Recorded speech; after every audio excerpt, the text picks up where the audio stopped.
Welcome to your storytelling. Enjoy the stories, and don't forget to subscribe. It started like every romantic comedy, only mine didn't end with happily ever after. I met Daniel at a gallery opening. He stood alone, pretending to admire a piece that was clearly upside down. I laughed and offered to fix it. He blushed, said he was new in town, and just like that, our story began. I was smitten. He was charming, attentive, with that adorable accent and a way of listening that made me feel seen. My friends warned me. He was moving fast, talking about love, marriage. But I told myself, when you know, you know. If only I had known then what he was really after. Within 3 months, he moved in. He'd cook dinner, send flowers to my office, tell my mom she was like a second mother. Everyone was falling for him, and so was I. When he proposed at sunset on the pier, I said yes without blinking. We married in a small, dreamy ceremony. He cried during his vows. So did I. But looking back, something was off.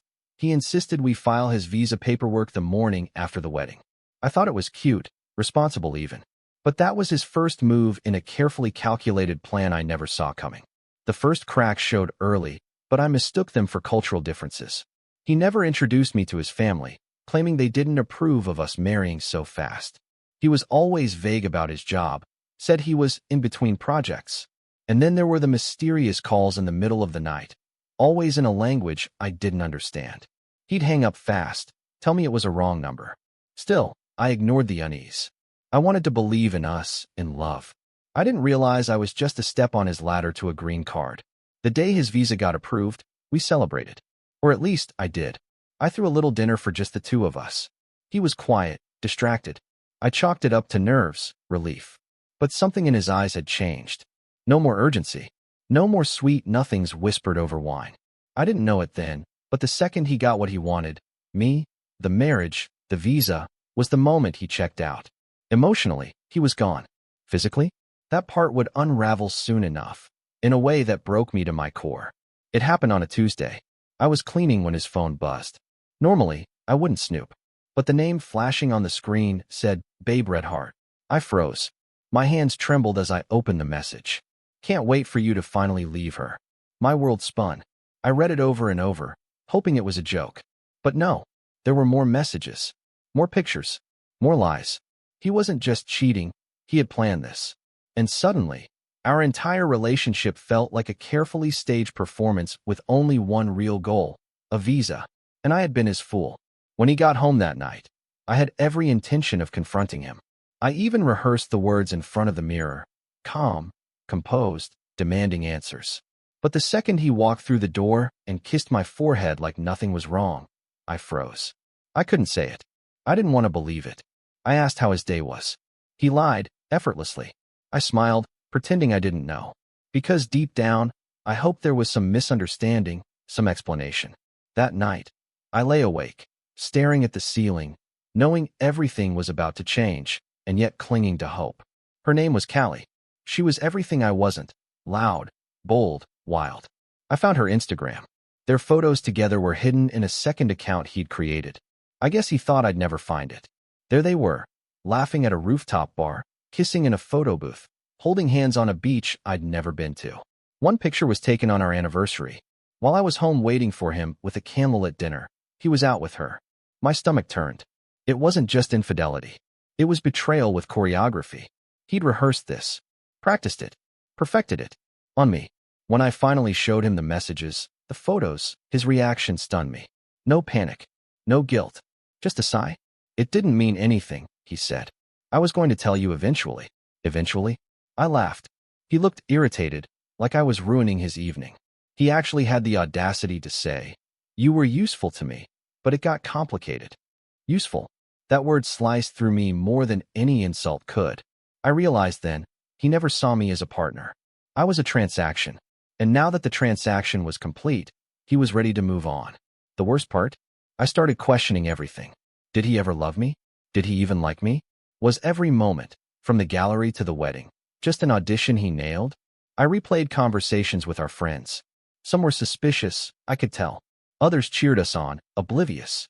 I began wondering if even they were fooled, or if some of them were just playing along. It's strange how quickly love can turn into paranoia. I felt like a stranger in my own marriage, my own home. Like I'd been living with an actor, and the curtains had just come down. After he got the visa, Daniel became careless. Bold. Almost proud. I found out he was on dating apps, openly. Even using photos from our wedding shoot. That's how little he thought of me. I wasn't even a secret worth hiding. And I found out Callie wasn't the only one. There were others. I wasn't plan A. I was paperwork. I realized he had backup plans in case I ever caught on. Girls in other states. Friends who vouched for him. This wasn't just a fling gone wrong. This was a strategy. And I was never in the strategy. I was the tool. I remember walking into the lawyer's office, feeling like I was walking to my execution. It was the first time I fully admitted to myself that the dream was over. The lawyer was kind, patient, listening carefully as I spilled the entire story. She never judged, only took notes. "It sounds like you've been manipulated," she said. Manipulated. I'd heard that word in my head 1,000 times, but hearing it from a professional somehow made it real. I was about to take a step I never thought I'd need to, fighting for myself. It felt like a weight was lifting, but my heart was still heavy. I thought Daniel would fight for our marriage. I thought he'd at least pretend to care when I mentioned the word divorce. But he didn't even flinch. Instead, he was oddly calm. Almost relieved. "You can take everything. I don't need it," he said, as if I was inconveniencing him. He had no shame, no guilt. He was already planning his exit, his next step. He asked me, almost casually, how soon I thought it would take for the papers to be signed. I couldn't believe it. He was more focused on the logistics than the loss of our marriage. This was never about us.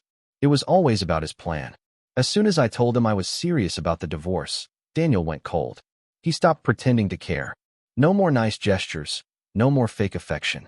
He even stopped sleeping in our bed. It wasn't just the physical distance. It was the emotional void that hurt the most. He didn't want to fight for me. He didn't want to make it work. He just wanted the visa, and once he had it, everything else was expendable. The silence grew louder with every passing day, and I realized then how little I meant to him. The woman who had once been his everything was now just a mere inconvenience. It was late, around 11 p.m. when I got a call from his number. I almost didn't answer. His calls had been nothing but cold logistics for weeks. But something told me to pick it up. I did. "We need to talk," he said, his voice suddenly more serious than I'd ever heard. My heart raced. "I'm done pretending. I'm leaving," he continued. I could feel the finality in his words. There was no remorse, no apology. He was leaving with no intentions of ever looking back. What hit me the hardest wasn't the end. It was how easily he could walk away from something I thought was real. In the days that followed, I looked back at all the little moments, all the signs I'd ignored. How he would get frustrated if I asked about his past. How he was never fully present, even when we shared a meal together. He had never really loved me. He had loved the idea of stability, of a future, of security, a future that came with a visa. That was the only love he'd needed all along. I wasn't a partner. I was a stepping stone. And when he finally achieved his goal, I was discarded, like a temporary accessory. All those months I spent loving him, those months meant nothing to him. He got what he wanted, and now he was gone. For weeks, I cried. I cried for the person I thought he was. I cried for the future we were supposed to have. I cried for the dream that was shattered. But one morning, as I wiped away the tears, I realized something. I wasn't crying for him anymore. I was crying for the person I had been before I met him. I had lost myself in him, in the idea of love that wasn't even real. It was painful, but liberating at the same time. I wasn't the same woman who had walked down the aisle. I was stronger now. I was angry. And for the first time in months, I didn't feel sorry for myself. I felt ready to reclaim my life. I started digging into his past. Something told me there was more to the story than just his betrayal. I contacted a few of his old friends, people I had never met, people he had never introduced me to. What I learned made my skin crawl. His entire history was a string of visa marriages. He had done this before, married other women for the same reason, for the same exact plan. This wasn't a one-time thing. This was his modus operandi. I wasn't the first woman he'd used, and I certainly wouldn't be the last. The truth hit me like a ton of bricks. I had been one of many. He didn't love me. He loved the green card. I wanted revenge. I wanted to make him feel the way I felt. But I quickly realized that the best revenge was living my life in a way that had nothing to do with him. I started focusing on me, on healing, on rebuilding. I immersed myself in work, in new hobbies, in reconnecting with friends. And as I did, I became someone he could no longer recognize. Every day, I became less the woman he had used and more the woman he had tried to break. I wasn't angry anymore. I was just free. I could feel it. He no longer had power over me, and it was the sweetest feeling in the world. Months went by, and just when I had almost forgotten about him, he showed up at my door. He was different, older, more disheveled. His face was full of regret. "I've made a huge mistake," he said, his voice shaking. "I need you. I made the wrong choice." But I was no longer the woman who would fall for those words. I listened in silence as he begged. He said he had left Callie and all the others. He even tried to cry, but I could see through it all. I wasn't the one who had changed. He was. He wanted what he couldn't have anymore. But I was no longer interested in giving him a second chance. I told him everything I had learned about his past, about his other marriages, about how I wasn't special. I watched his face fall as I spoke. His arrogance turned into desperation. But I stood my ground. I didn't feel anything for him. Not anger, not sadness. Just indifference. I had finally closed the door on him, on the past. He had tried to break me, but I had come out stronger than ever. As he walked away, I felt a weight lift off my shoulders. I had gotten my closure, and it didn't come from him. It came from the realization that I had survived him, and I would thrive without him. The months that followed were about rebuilding, not just my life, but my sense of self. I was no longer that woman who looked for validation from someone else. I focused on my career, rediscovered old friendships, and began to explore hobbies I had long neglected. There was a freedom in reclaiming my time, my space, my choices. I traveled alone for the first time, explored new cities, and found strength in my solitude. I wasn't running from my past. I was running toward the future I had been too scared to dream of before. And it felt amazing. It was during a work conference that I met him. He was kind, gentle, and somehow completely unlike Daniel. We had casual conversations at first, nothing intense, nothing serious. But over time, I realized something. This man, this kind stranger, was everything I had always deserved. He didn't want anything from me. He didn't need me for a visa. He loved me for who I was. I hesitated, at first, to let anyone new into my heart. But he showed me that love could be safe, kind, and genuine. Slowly, I opened myself to the possibility of trust again. It wasn't the same as what I had with Daniel, but it was better. Forgiveness wasn't about excusing Daniel's actions. It was about freeing myself. One evening, after months of reflection, I found myself sitting quietly with my thoughts, realizing that holding on to anger would only keep me chained to the past. I forgave him, not for his sake, but for mine. I had spent too long carrying the weight of his betrayal. Letting go of that anger didn't mean I condoned what he did. It meant I had taken back control. I was no longer allowing him to dictate my emotions. I had reclaimed my peace, and that was the greatest gift I could give myself. There came a day when I looked in the mirror and didn't feel the pain of his betrayal anymore. It wasn't instantaneous. It took time. But one morning, I woke up and realized that the empty space he had left in my heart had been filled with something more meaningful: self-love. I had rebuilt myself from the ground up. No longer was I defined by what he did to me. I was defined by what I had overcome. I had learned the strength I never knew I had. I was ready to embrace the love I deserved, without hesitation, without fear. It wasn't over yet. One day, Daniel showed up at my door again. But this time, I was different. His face still wore the same desperation, the same guilt. He told me he had changed and begged me to give him another chance. I didn't even feel anger anymore, just a quiet understanding. I knew he wasn't asking for me. He was asking for forgiveness so he could feel better about himself. He didn't care about my pain, only about his own guilt. I told him everything I had worked so hard to learn, that I no longer needed him, that I had moved on. I didn't need him to be happy, and I was at peace. After Daniel left for the last time, I felt an odd sense of calm wash over me. The door had closed, and for once, I wasn't looking back. The future no longer seemed daunting, but exciting. I started to think about what I truly wanted. What made me happy? I wasn't just a victim of his manipulation anymore. I was someone who had lived through the storm and emerged stronger. And I could see the beginnings of a brand new life. One where I wasn't defined by the past, but by the choices I made today. I was ready for new beginnings, even if they were small. It wasn't easy to trust again, especially after all I had been through. But with him, the man I had met at the conference, things felt different. We took our time, no rush, no pressure.